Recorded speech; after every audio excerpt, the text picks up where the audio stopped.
Lahat ng naipon ko sa Saudi, ininvest ko sa kanila. Kasi sabi nila, dodoble ito ng walang kahirap-hirap eh. Alam nyo, ipinagkatiwala ko ang aking retirement sa kanila. Pati nga, ipon ng anak ko sa London. Pati nga, mga hipag ko sa Amerika. Ikinumbisi ko rin mag-invest sa kanila. Wala rin.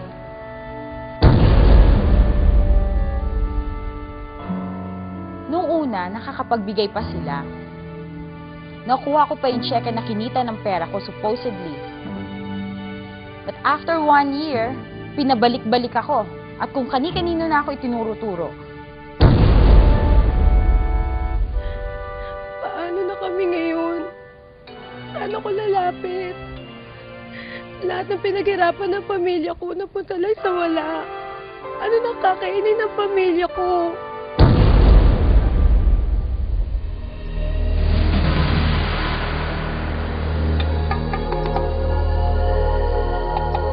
May kumukumbinsi ba sa inyong sumali at magbayad ng malaking registration fee sa isang kumpanya?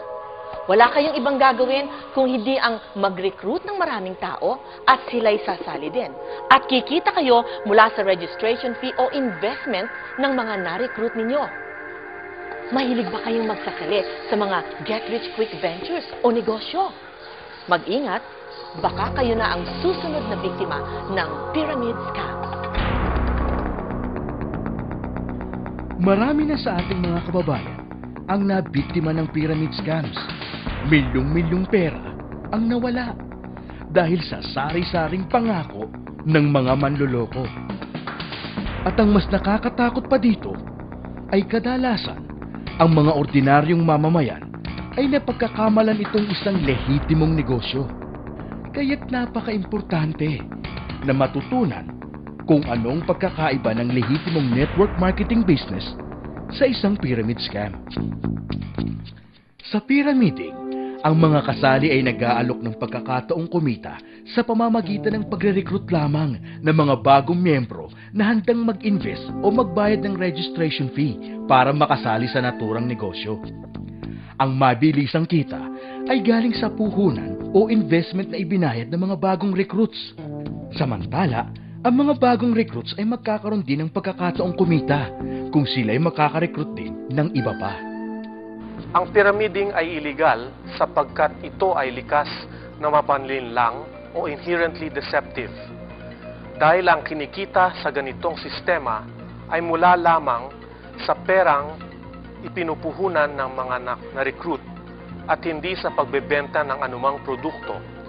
Tiyak na darating ang araw na mauubos ang mga maaring ma-recruit. At dahil dito, mahigpit na ipinagbabawal ng Article 53 ng Consumer Act of the Philippines ang paggamit ng anumang pyramiding scheme sa isang negosyo kahit ano pa man ang produktong ibinebenta.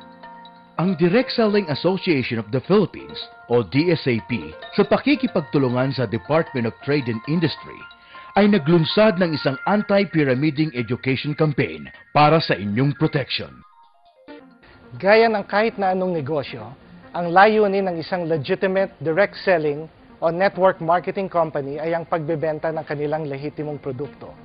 Kaya't ang ibinabayad na komisyon dito ay base sa product sales. Sa isang pyramid scam, ang pangunahing layunin ay ang pagre-recruit ng maraming tao at hindi ang pagbebenta ng produkto.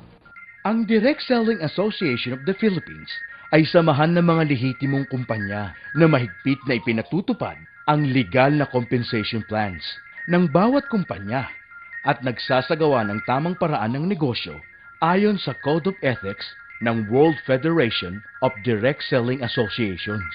Para mapadali ang inyong pagkilatis, kung ang isang kumpanya ay lehitimo at hindi nanloloko, narito ang 8-point test na dapat pagbasihan ng inyong desisyon. Una, may produkto bang ibinebenta? Ang mga pyramid scams ay kadalasang walang produktong binebenta. Kung mayroon man, hindi ito nangangahulugang lehitimong negosyo. Kailangan pa niyong suriin ang mga puntong sumusunod. Ang komisyon ba nakikitain ay magmumula sa pagbebenta ng produkto? At hindi mula sa registration o entry fees ng mga recruit? Kung kumikita ka sa pagre-recruit lamang at ang kinikita mo ay galing sa registration fees ng mga recruit mo, mag-ingat ka. Ito ang pinaka-common trait ng pyramiding. Ang layunin ba ng negosyo ay magbenta ng produkto? At hindi lamang ang pagre-recruit ng mga miyembro? Sa ibang pyramiding schemes, ang mga tao ay bumibili lamang ng produkto dahil requirement ito para maging isang miyembro. Wala bang kaugnayan ang dami ng na-recruit sa dami ng perang kikitain? Ang income o kita mula sa negosyo ay dapat manggagaling sa pagbebenta ng produkto at hindi mula sa recruitment ng mga taong nagbabayad ng entry fees. Kung sakaling matigil ang pagre-recruit, kikita pa ba ang mga miyembro ng negosyong ito? Kung recruitment lang ang pagkakakitaan, tiyak na madaling babagsak ang negosyo kapag wala ng miyembro ang nare-recruit at magbabayad ng entry fees. May protection ba ang sinumang aayaw sa negosyong ito at gustong maibalik ang perang ipinuhunan niya? May makatarungang product return policy ba ang negosyong ito? Sa punto naman ng pagpepresyo, may fair market value ba ang produktong ibinebenta? Kailangan natin suriin kung ang halaga ng isang produkto na binibenta through direct selling ay kasing halintulad ng halaga nito kapag binenta na sa mga tindahan. Sa punto ng mamimili, may sapat ba silang dahilan na bilhin ang produkto ayon sa presyo nito? Ang produkto ba ay bibilhin pa rin ng isang tao kahit hindi ito interesadong sumali sa compensation plan nito? Sa punto ng prospective member, may sapat bang dahilan na magbayad ng registration fee o investment ayon sa tangible benefits na makukuha dito? Kung ang sagot ninyo sa lahat ng katanungan ng ating 8-point test ay oo, tiyak na lehitimo ang kumpanyang lumapit sa inyo. Pero, kung ang sagot nyo sa kahit isa ay hindi, naku, mag-ingat, malamang pyramiding ang negosyong ito. Para makatiyak, sumali lamang sa isang kumpanya na miyembro ng Direct Selling Association of the Philippines o DSAP. I have been in direct selling business for the past 30 years. Dito rin nagsimula ang pagbuo ko ng isang maganda at matatag na pamilya. Ang masishare ko lang ay talagang may pera sa direct selling at naging malaking tulong ang kinikita ko sa aking pamilya. Sa direct selling, kumikita ka sa pagbebenta ng iyong produkto. Mas malaki ang benta, mas malaki ang kita. Ang recruitment ay isang malaking bagay o tool para lumaki ang benta at kita mo. Sa direct selling, kumikita ka sa bawat benta mo at benta ng iyong recruit.